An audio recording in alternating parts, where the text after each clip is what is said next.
Sandy Sailing, and I've been a member of Sacred Circles, Moon Sisters, now for almost 18 years. I've been a leader of a group for almost 15 years. Sacred Circles are spirituality groups that are open to anyone over the age of 18. And notice I say spirituality rather than religious. We come together with an intention, a common intention of sharing a spiritual experience of wisdom, understanding, and knowledge. And we do that within the structure of a sacred circle. We share who we are, what we know. We learn from each other. We teach each other. We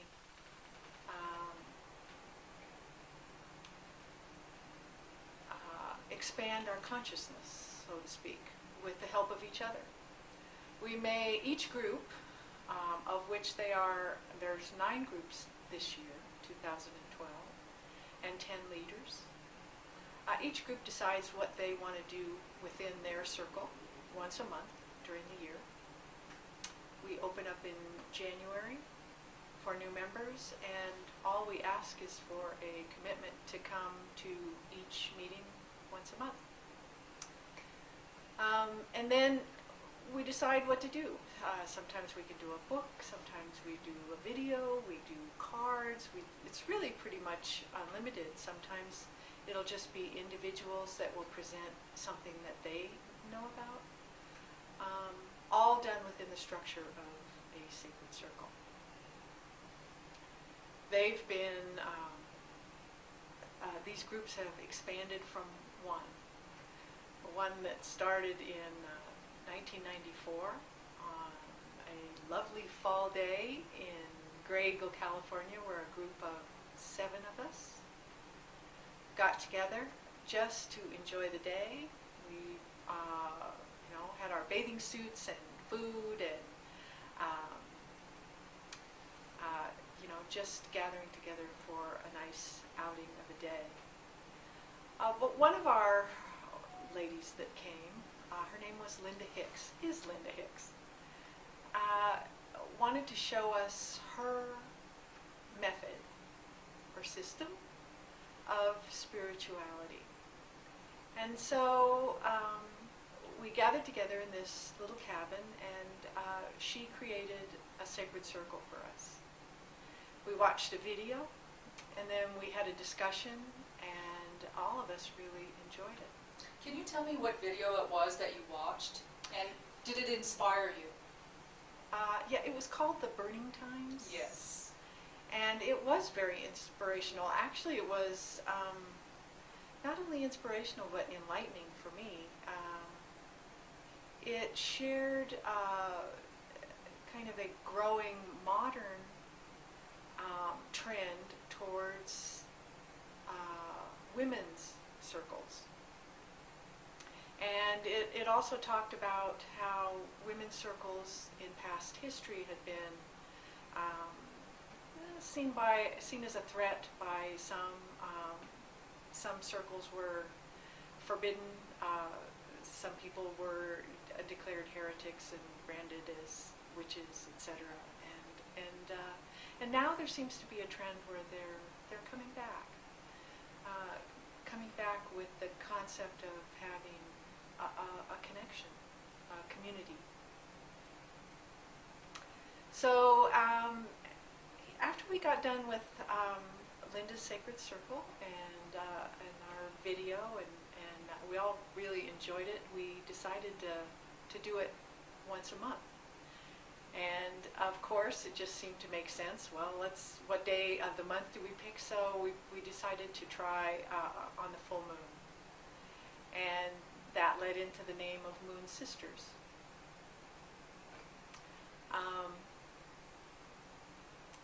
And that was the first group, once a month on the full moon. And we called ourselves Moon Sisters. And it was a women's circle. Sandy, what year was that? That was 1994. My, how time flies. Um, Now we have 9 groups.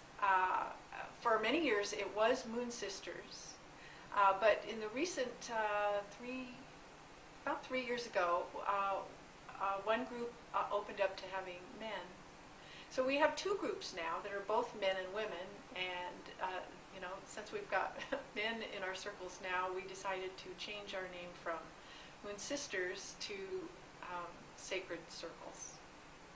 And the original group, what was the longevity of that group? Was it 8 years? Was it longer? What was the longevity of the original group? Well, the commitment to the circle is only 1 year at a time. Well, let's see. Linda started leading more groups. Kind of the word got out, and people said, "Hey, I want to do that too." So Linda actually she was leading one group a week, which quickly became kind of overwhelming when you have a job and children and all that sort of thing. So she taught a few of us how to create Sacred Circle, and then we added more groups. As far as the individuals that, the original individuals that were there on that fall day in 1994, I'm the only one left. People have moved. Linda had to move to Oregon. Another woman, a good friend that I stay in close contact with, moved to Florida. Life has pulled people in different directions. Now, can I ask you some of the more detailed explanations of what is a circle? Well, our sacred circles are, we join together to really connect with each other and to learn with each other. The structure that we do that in is a sacred circle. It is a little ceremony involving an opening prayer, a guided meditation of surrounding the group with goodness. We ask anything that would harm anyone within that circle to leave. Archangels are requested to join us within that circle. And space is held by the leader of the circle to have everyone experience and participate in the spiritual nature that it's all about. And is there a Kabbalistic framework that the circle works with?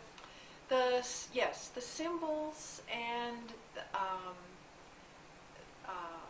the structure is basically from Kabbalah, yes, and based upon the symbols of the Tree of Life. Would you consider that non-denominational? I would consider that multi-denominational. One thing that has appealed to me personally with these sacred circles is that there is no doctrine or dogma. It's just simply a group of people getting together to learn and grow and have a spiritual experience with as little stress or judgment as possible. So in my experience with the Moon Sisters group, I found that there was kind of a format of selecting perhaps a book, and usually the book had some relevance to growing spiritually, perhaps learning a down-to-earth skill of improving oneself so that the world becomes more beautiful, if you will. Because I see when I improve myself, my world becomes more beautiful. And this seemed to be a very functional format for Moon Sisters and something that brought everybody in as a participant.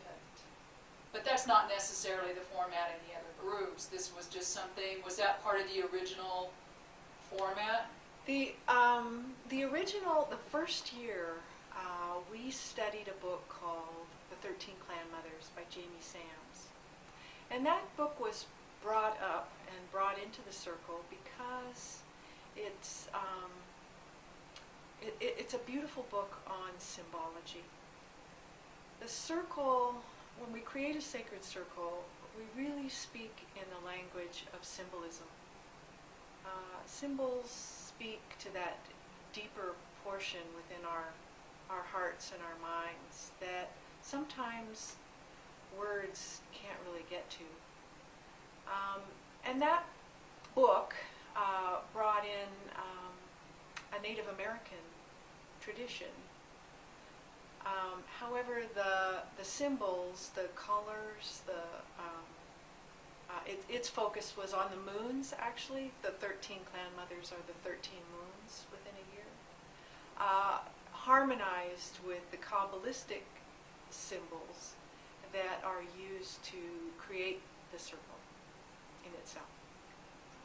Jamie Sams, yes, that was a very powerful foundation that was used. And there's been actually many groups that have done that book, and I've been doing this now for almost 15 years, and I think we've done that book at least 3 or 4 times. It's one of those kind of books that you always get something different from it every time you read it. Jamie Sams is very powerful, and the book was a very strong influence. I actually have it in my bookshelf in Hebrew. Not only the English version, but I also have the Hebrew version, because you'll find that had such a powerful message that it was an international bestseller. So Jamie Sams was very influential. How has it amazed you that the Moon Sisters have grown like it has? It never ceases to amaze me.